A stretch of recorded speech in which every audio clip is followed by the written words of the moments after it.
Shalom semuanya, saya percaya kita ada semua karena anugerah Tuhan hari ini ya. Hari ini kita akan berbicara tentang waktu ya, waktunya Tuhan. Wow, keren banget ya, waktunya Tuhan. Ingat, waktunya Tuhan, it is not our time ya, karena ini totally berbeda. Ingat apa kata Petrus ya, jangan sampai kita lupa satu hari sama dengan 1000 tahun waktunya Tuhan. Artinya gak selalu sama. Nah, mungkin kita ingat cerita tentang Yohanes 2, waktu Tuhan pertama kali mengadakan mujizat di Kana dalam pernikahan ya. Kita tahu kisahnya bagaimana waktu Tuhan ada di sana dan kemudian Ibu Yesus juga ada di sana, dan waktu itu Ibu Yesus datang kepada Yesus dengan berkata mereka kehabisan anggur ya.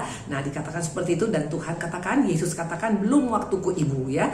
Nah, hari ini kita akan belajar tentang 3 hal dari kisah ini. Ada 3 hal yang luar biasa yang membuat kisah ini harusnya menjadi satu contoh yang luar biasa bagi setiap kita ya. Nah, dalam kisah ini akhirnya dikatakan nanti air menjadi anggur. Kita tahu kisahnya ya, air menjadi anggur, air dalam tempayan itu semuanya menjadi anggur ya. Jadi ini bicara tentang mujizat, mujizat ya. Dan memang ya, percayalah ya bahwa mujizat tetap ada sampai hari ini. Maka jangan pernah kita katakan itu kan dulu Bu Indri mujizat, kalau sekarang sudah nggak ada lagi.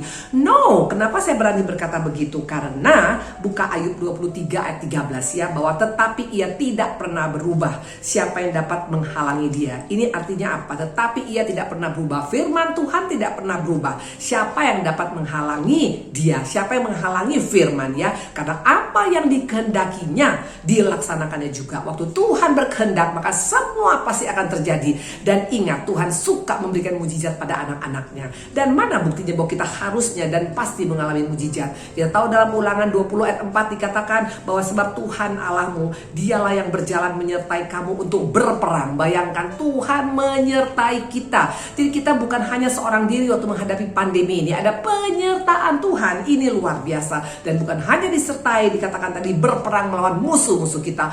Apa musuh kita? Masalah ekonomi, masalah kesehatan, masalah rumah tangga, masalah hutang, masalah apapun yang membuat kita tidak nyaman. Tuhan yang berperang. Dan bukan hanya berperang, tapi dikatakan dengan maksud memberikan kemenangan kepadamu. Ulangan 20 ayat 4. Luar biasa. Makanya saya sangat percaya mujizat itu pasti akan kita alami. Dan dikatakan tadi, dia tidak pernah berubah. Firman-Nya tidak pernah berubah. Dan waktu dia mengkehendaki, semua akan terjadi dan terlaksana. Ini pegangan kita. Nah, mungkin kita bertanya, kenapa Bu Indri anak-anak Tuhan mesti mengalami mujizat? Ya, karena tadi saya katakan pasti dan akan dan sedang dan pasti kita akan mengalami mujizat. Kenapa? Karena jelas ya, kita tahu bagaimana waktu orang Israel dikatakan diberikan mana, makanan setiap hari selama 40 tahun.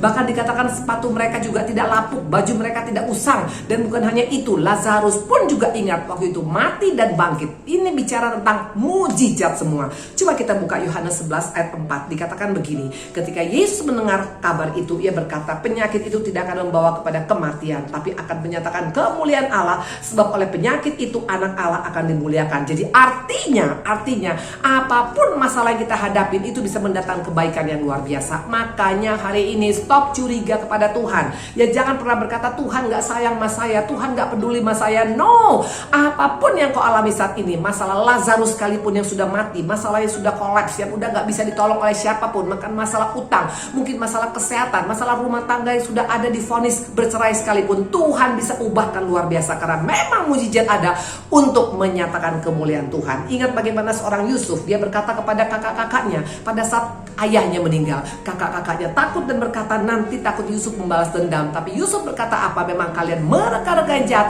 tapi Tuhan mendatangkan kebaikan bagi orang-orang yang sungguh mengasihi Tuhan ya.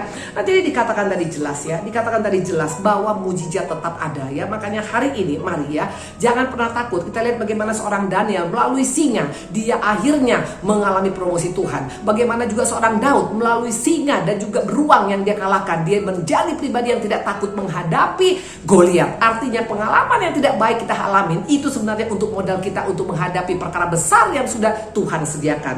Nah, yang ketiga adalah apa? Kalau begitu semua kita pasti enak hidupnya Bu Indri. Betul dan bisa nggak betul. Kenapa? Karena masalah waktu. Waktu Maria berdoa, dia berkata mereka kekurangan anggur. Apakah Tuhan langsung menjawab? No. Bahkan Yesus berkata belum waktuku Ibu. Artinya tidak diresponi oleh Tuhan. Kadangkala doa kita bisa nggak diresponi oleh surga. Pertanyaan, apa sikap kita? Marah, kecewa, dan hambar kepada Tuhan dan pahit kepada Tuhan. Maria nggak seperti itu. Dia katakan kepada pelayan-pelayan apa yang dikatakannya, lakukan itu. Dan pelayan-pelayan akhirnya melakukan apa yang diperintahkan oleh Tuhan. Nah, semasa menunggu penantian, lakukan apa yang menjadi bagian kita. Bagian kita sebagai istri, bagian kita sebagai suami, bagian kita sebagai anak, bagian kita sebagai gembala. Waktu kita melakukan apa bagian kita, tinggal tunggu waktunya, semua pasti akan indah pada waktunya. Makanya hari ini belajar, jangan menjadi pribadi-pribadi yang dikatakan pribadi-pribadi yang langsung cepat pahit kepada Tuhan. Karena kenapa Tuhan gak menjawab? Ada kalanya Tuhan gak menjawab hari ini. Tapi percayalah, waktu Tuhan itu indah dan tepat pada waktunya. Nah, Maria dikatakan dia tidak menyerah, dia tidak marah, dia tidak kecewa kepada anaknya Yesus. Tapi dia katakan apa saja yang dikatakannya, perbuat itu. Dan pelayan-pelayan melakukannya semua tepat apa dengan pesan Tuhan. Nah, waktu itu dilakukan, terjadi mujizat. Jadi pesan Tuhan pada hari ini, mujizat is still there. Tetap ada mujizat sampai hari ini. Kenapa ada mujizat? Untuk memuliakan Tuhan. Dan masalahnya yang sering membuat kita gagal mengalami mujizat dalam hidup kita adalah masalah waktu. Ingat, waktu kita bukan waktu Tuhan, tapi yang pasti Tuhan punya rencana, Tuhan punya waktu. Semua indah pada waktunya. Amin ya. Jadi hari ini kalau engkau diberkati, mari kita share firman ini kepada teman-teman melalui video ini. Tuhan memberkati. Shalom.